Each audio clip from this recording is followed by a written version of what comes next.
Hello, my name's Imagine, the host of Master of Your Crafts podcast. Learning from leaders who are continuously inspired, passionate, and driven to align with their soul purpose, sharing their gifts to bring healing to others. The music is composed by Rebecca Everett.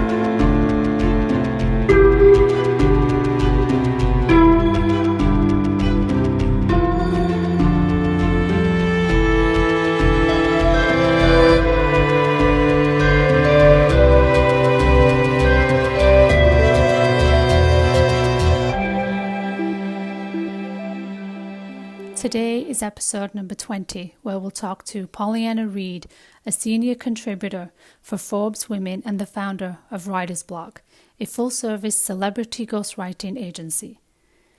Pauleanna is a purpose-driven entrepreneur with a storied career. When she doesn't have a pen in her hand, you can find Pauleanna mentoring millennial women and delivering university guest lectures on entrepreneurship.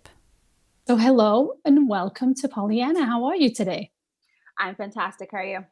I'm well. Thank you. I'm excited to have you on the podcast.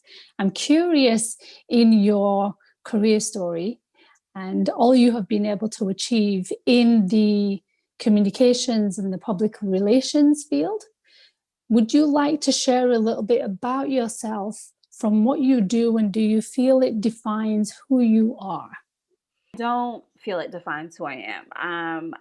In all simplicity, I'm a millennial woman who has fought for her dreams and won. And my purpose is not writing, speaking, mentoring, volunteering. My purpose is to help people see beyond the limits of their circumstances. Big difference. I think that so many people are obsessed with titles. And so I like to encourage people to think about who they are beyond them. That's something you have gone through yourself, to be able to challenge those labels and challenge those stereotypes to a certain degree?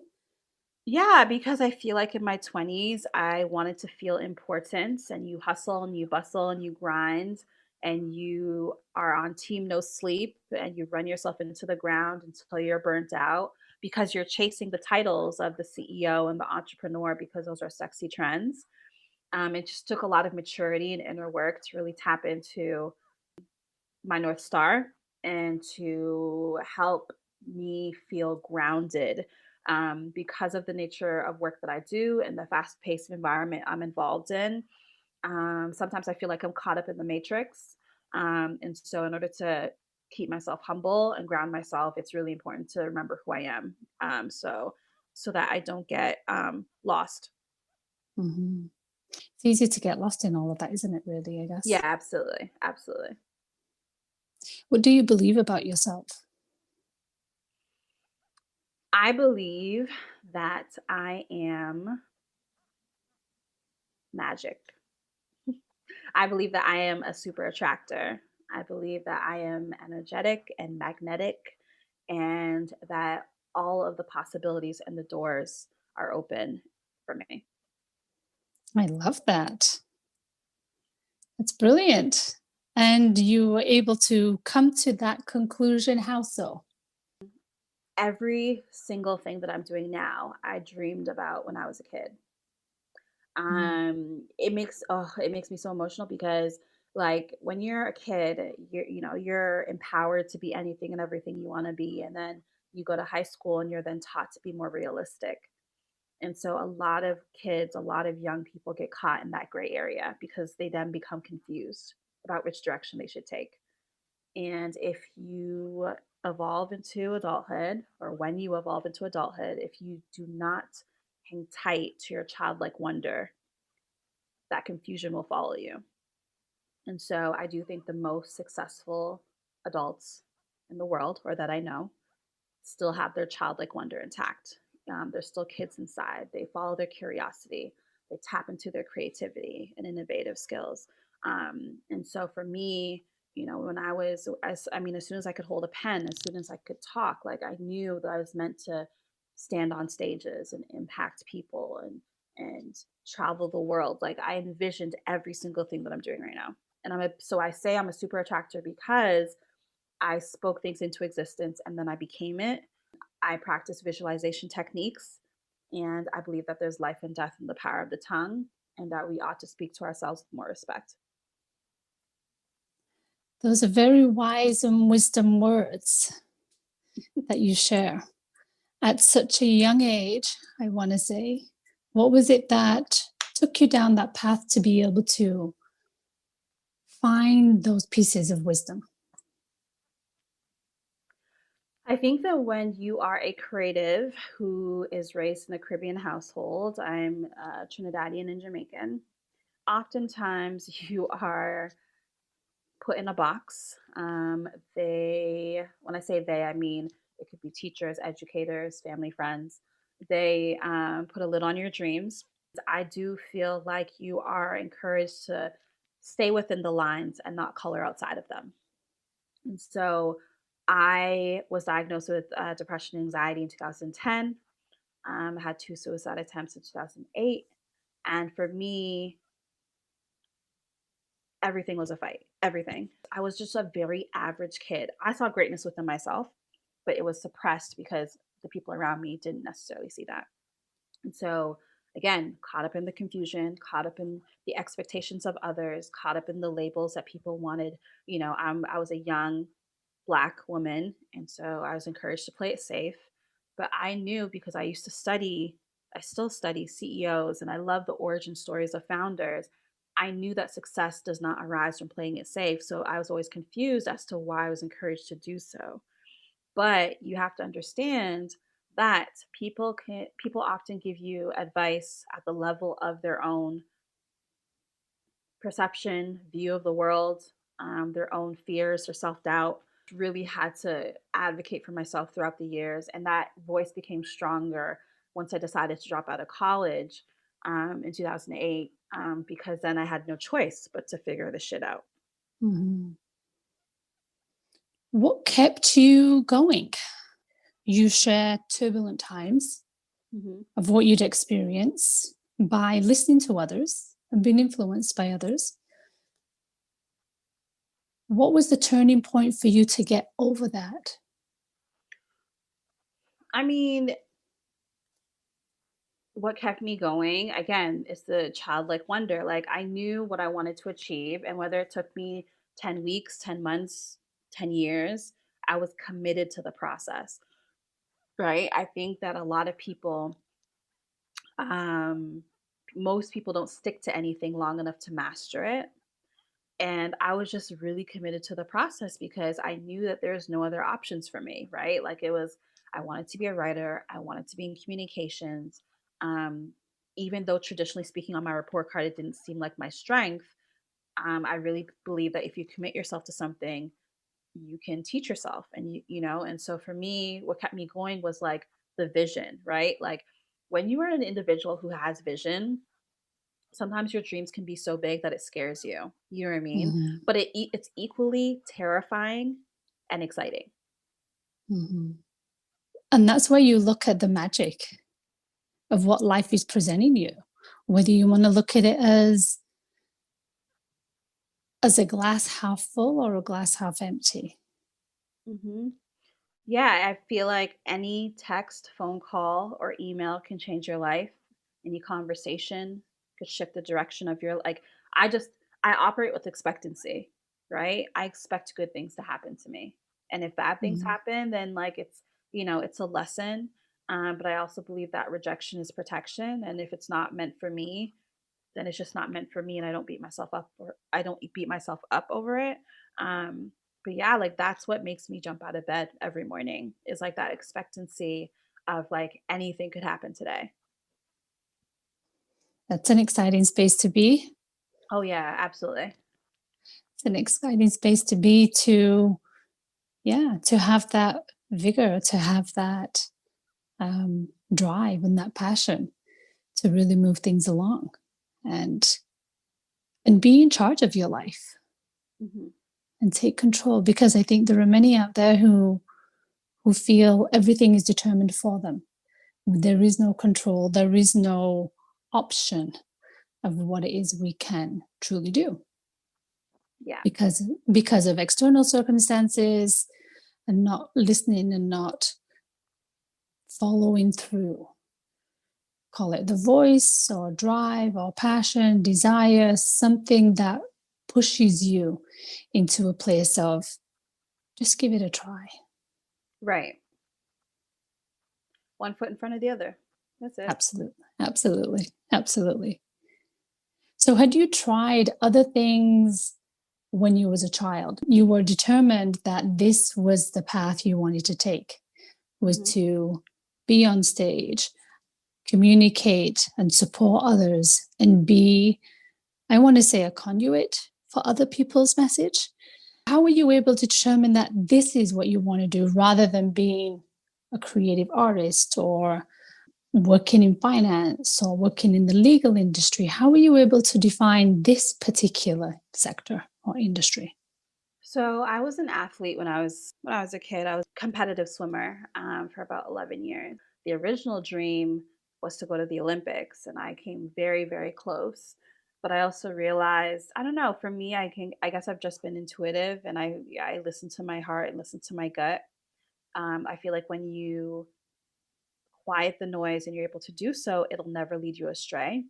And so I have tried other things. I've considered other things, but nothing really felt right. Nothing gave me more satisfaction than journaling. Nothing gave me more satisfaction than drawing. Nothing gave me more satisfaction than I would watch television or I'd watch movies and I'd be more interested in, I wonder what the conversations were like in the writer's room. I just like read between the lines, you know what I mean? The common thread was I believe writers are a powerful force. I Yeah, believe that the world could not exist without writers and communicators. Every single thing starts with a blueprint, starts with a business plan, starts with, you know what I mean? Like right. every Yes, single thing starts with words. So we wouldn't have books and movies and the furniture we have and the buildings that we have without putting pen to that's right. paper. So for me, I'm just like, I want to be part of the selected few who's able to change and shape the world.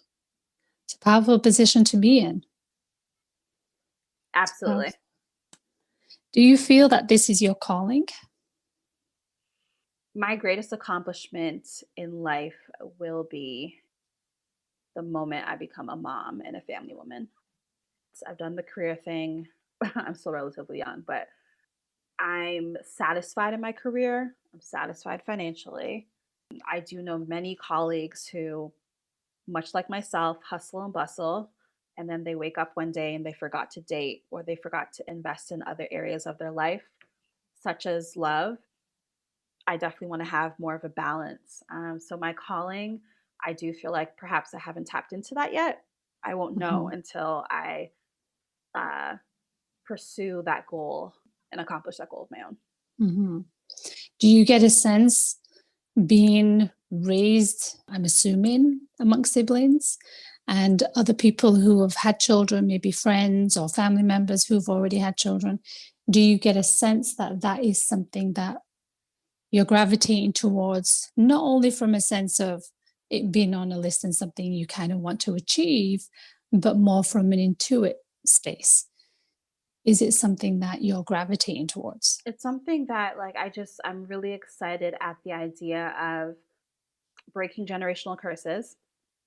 I'm excited at the idea of empowering my children, my future children, to make their own decisions, fight for something, stand on something, helping them shape their morals, their values, their belief system. I'm excited to be extremely transparent. Well, my entire life is on the internet, right? All my skeletons and whatnot. So I'm excited to reveal those skeletons to my children. I come from a background where there are certain things you just don't talk about. So I do think the next generation, the generation that I raise, will be incredibly open and expressive and heart filled and centered. And I'm just really excited to raise my children and helping them become whatever the hell they want to be. Mm-hmm. That's powerful. That's powerful to be able to, I want to say, channel or redirect the wisdom that you've collected through your career and now put it into action and see it birthed on a Exactly. That whole different level. it really excites it really excites me on multiple levels. So I mean, it's about legacy, right? It's like Mm, I have a YouTube channel, for instance, and I have no interest in being a YouTuber, but I chronicle and document my life because the generation that I'm going to raise, my children, I want them to see what their mother stood for. I want them to see the work that their mother participated in, the volunteer Mhm. trips. Like, I want to paint a picture for them so they have somewhat of a blueprint that they may choose to follow. And if they don't, that's fine. But I at least want them to know where they came from. Absolutely. Yeah, it's important to look at where you came from so you can have a better direction of where you want to go. Exactly. Exactly. Is that indicative of your life, of how you have moved forward in your life? Look based on what you had received in the past? Yeah, so my parents are very hardworking.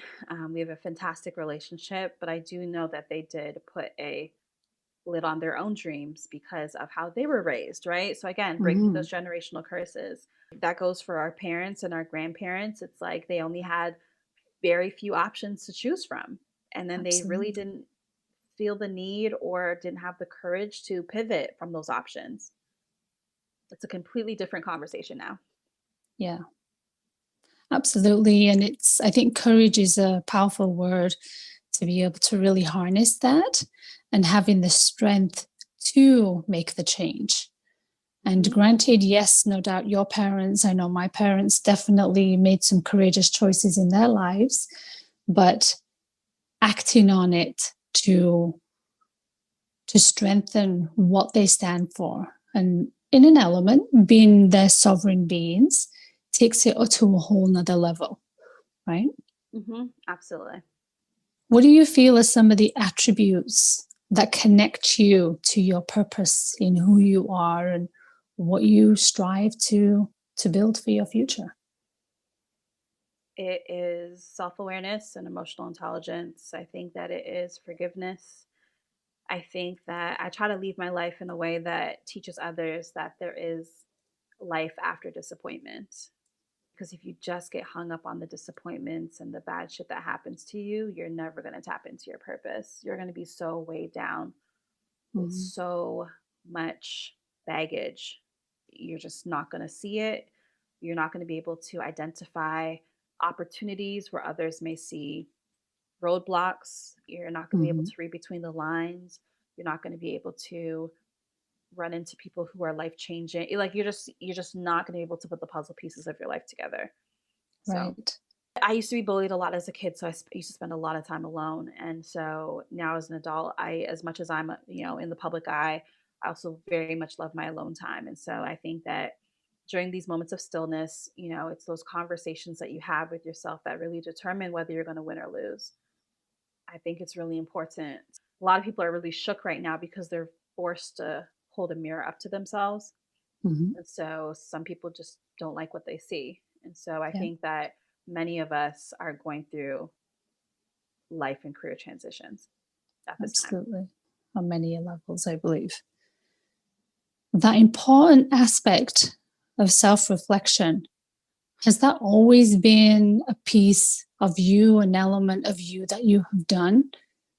Maybe since you overcame some of the challenges that you had experienced very early on in your years? No, life got worse before it got better. Like it wasn't until my late 20s that I started being very intentional with the direction I wanted to take my life, with the direction I wanted to lead others. That comes with maturity. That comes with your mentors knocking you upside your head because you're acting stupid. Like that comes with wisdom from others, in the form of seeds planted in your life. Like that takes time. It's definitely not something that I did when I was, younger. Mhm. I actually feel it's really powerful and really important to have mentors and other people who will guide you beyond the expectations of what societal norms will create. Be it not that there's less love from your family or from your friends or from your colleagues. It's not related to love. It's more related to seeing you beyond the layers and the labels that have been positioned and laid upon you from culture and society. Yep, absolutely. I totally agree with that. So the intentions you have are to create a space with your craft in being a creator on many levels, from defining other people's dreams, I want to say, or helping them define their dreams, giving them the tools and the outlets to really live through and live courageously I what it is think they're I doing. really want young people to understand that, like, you're not in a race. Like, I think that when we're in our 20s, we have these like markers, like by 22, I want to do this. By 25, I want to do this. By 20. And it's like, I talk to 20, I spend a lot of time with young adults, a lot of time with young adults, probably close to 30 to 40 hours a week doing one on ones. They're all so nervous, they're frustrated, they're running around in circles. And it's like, for me, people say life is short. I really believe life is long. Like, I'm 33 and I'm like, wow, I have maybe a good 50 more years in this game. Like, I have time to do all the things that I want to and need to do. People think they're running out of time. And so they get frantic and anxious. And it's like, I just want them to take a breath. And so I think it's more so like before even tapping into your dreams or your purpose, I just think that you need to have a very realistic point of view that, like, all things are working for you, not against you. Remembering to breathe, learning how to manage your mental health, like the foundational pieces, right? Having a good Mhm. morning and evening routine, being mindful of the energy that surrounds you, taking account of the relationships that you have in your life. Like, there's so many foundational pieces that people skip over before tapping into the thing, the dream, the job, the purpose, And so I pride myself on, when I am mentoring, like, my focus is the habits, the rituals, the routines, the mindset shifts, establishing a vision for yourself. Like, the foundational pieces is what's extremely important. Mhm. You can always learn a skill, but Absolutely. people are building houses on quicksand. Yeah, absolutely. It's a foundation that's really the core of, becomes the core of who you are. Yeah, exactly, because then you won't get swayed when you are challenged, or when you are, like I said, caught up in the matrix. When you work in specific industries that test you, you know what you stand for and you know who you are.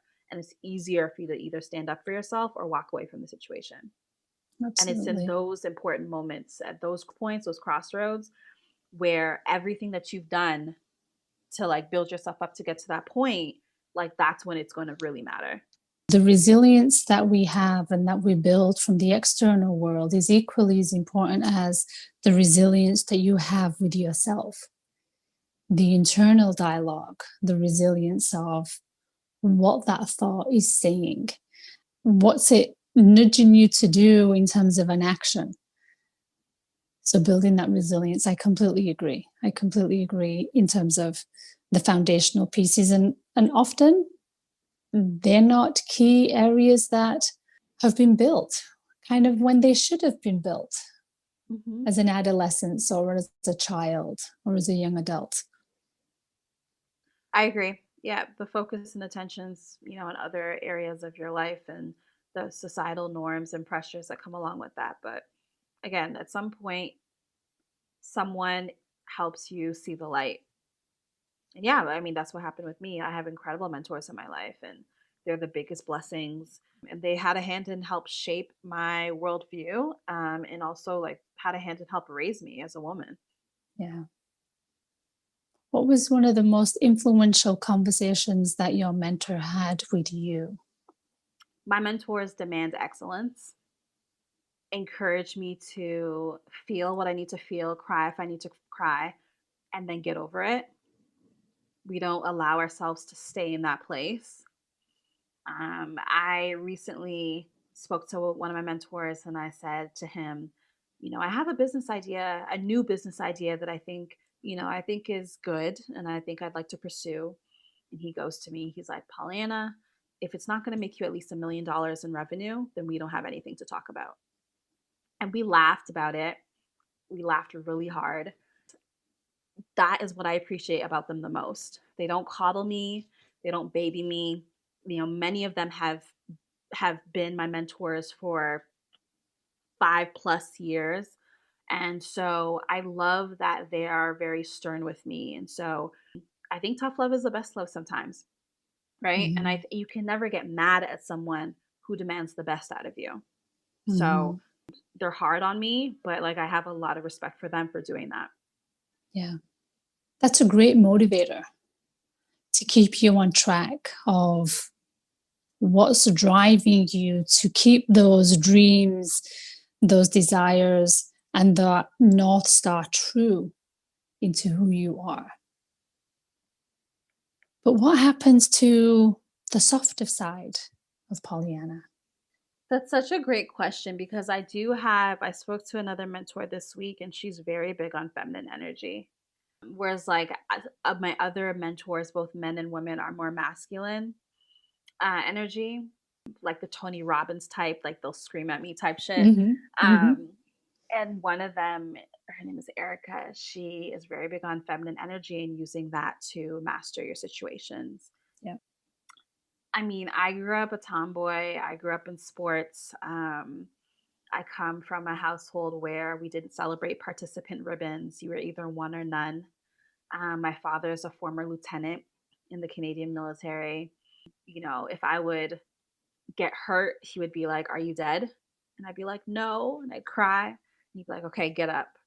So I honestly, I think it's a lot. It has a lot to do with how I've been raised and groomed. Hmm. Um, but I will share that, like, in some cases, it's definitely hurt some of my friendships and relationships. In addition to, I've definitely had to be very mindful of how I treat my staff as well. Because as a leader, as a CEO, coming across very masculine and very stern can also hurt the company culture. And my assistant, who's been with me for 4 years, has definitely called that out numerous times in the past. And, you know, she always texts me. She says, "You're doing so much better." And I appreciate that. And it's almost like the student becomes a teacher, you know? So I appreciate that from her. But yeah, no, you bring up an excellent point. But like, I think that for me, tough love has always pushed me to do my best. And so I think that like I've carried that energy through and through to my adulthood. Hmm. And it's often challenging because we see the results and because we see the outcomes that we expect from ourselves to really live through this thing called life, make real the things that you envision. That there is often an expectation by going about the same thing, we can address the matters of the heart in the same way. And I've seen this scenario with many women who were very driven and who were very successful in many ways. But there's an element there that is lost because you're a woman for a reason. And not only to bring life onto this planet and into form, but to nurture and to create and to have that softness and to have that element of grace I agree. without without an Yeah, expectation and demand. absolutely. Absolutely. I do think that women who are alpha female, like, you know, in positions of leadership, like, I mean, even when I worked a 9 to 5, all the women in leadership positions, they all felt like they had to be one of the guys to be Yeah. respected. But I do think there's a power in femininity. I've seen it equally so. So I think, but like, I think for some of us, it's harder to master that. Um, because I don't know, there's a fine line there. And I just think it's, you know, I think it's just something that needs to be worked on. Personally, I'll speak for myself. Mm-hmm. And I wonder if it's to do with the culture that we live in terms of business, and what the outside world looks like in the corporate, not for profit, and really how the world functions. Hmm. Is it more because the platform, like you said, the foundation of what that world looks like is built on masculinity? I would agree with that. I think the world of business is built for white men. And so when you see Brad, Chad, and John, when I've seen them in the corporate settings, it's like, there's definitely a boys' club there. And I think that in some cases, I've witnessed my superiors who are female conform themselves, you know what I mean? And change themselves in order to get the job title, in order to get the raise, in order to. For me, I look at business as a chess game. Mm-hmm. Strategically speaking, like I play the game the best way I know how from what I've learned from my personal experiences and from those who advise me. And I think that every woman's path and skills to make a decision varies and is different. And I feel like you have to do things that work in your favor. I do hear podcasts and read books and see documentaries of, women sharing advice with each other, but I really do think that like it's subjective, right? Like it depends on the scenario, depends on the play you have to make, depends on what players are involved. I Yeah. just know what works for me. Yeah. Would you be bold enough to try another element, even though you've not tried it in the past? Because you know what's true, tried and tested, right? You know what works for you. Mhm. Always open to trying. My father is a huge risk taker. And so, much like myself, who takes after him, I'm named after him. I'm also a risk taker, like calculated risks, of course. And sometimes that means stepping out of your comfort zone and doing something different that you've never tried before. Sometimes Mm-hmm. that means you're going to be, terrified of what the outcome could be. But for sure, like if I have to pivot, absolutely. Yeah. It'll be interesting to see what that looks like for you when you choose to do that in that space. So you've done some pretty amazing things, overcome some pretty powerful feats to get to where you are and making the change and creating ripples for others in mentorship, in the business that you have, and the platforms and the transparency that you have and that you share. What's next for you on this journey? What's next for me is doubling down on what I already have in front of me. I think a lot of people think about like, and I do have, when it comes to vision, I do have like there is a big picture in mind, but I think it's equally as important to just like master your craft, be excellent where you're at. What's next for me is growing my team, learning new skills. I'm really interested in screenwriting. That's a new area that I'd love to explore. Continuing education. I dropped out of Mm-hmm. college several years ago, and so I have been taking classes here and there. I just finished a women's leadership course. Just being open to whatever, the universe has in store for me. I need to establish roots somewhere. So I think that's also next for me as well. So the career I have on lock and I know what I need to do, but I'm a little bit of a nomad and I travel a lot. I bounce around from, city to city, country to country because of the nature of what I do. And so what's next for me is figuring out where do I want to finally buy a home? Where do I want to establish roots and what that looks like for me. Where do you think that would be? Before Corona, it was the United States. Had an interest, but I think Toronto will always be home. And I think I'm going to end up staying here. I'm going to end up establishing roots here and just going back and forth. Mm-hmm. Mm-hmm. Well, soon we'll be able to travel. Yeah, exactly. And have that option available anyways, that's for sure. Pauleanna, this has been an interesting conversation and a delight to learn more about you, your path, your journey, and what is it you're inspiring to do next. Thank you. So I appreciate it. I'm really looking forward to watching that and to hearing more about it. So thank you. It was a pleasure to have this conversation with you, and I appreciate it very much. You're welcome. Thank you. I'm Naranjan, and you've been listening to Master of Your Crafts podcast. Please subscribe, rate, and review, and join me next week for another episode. Thank you for listening.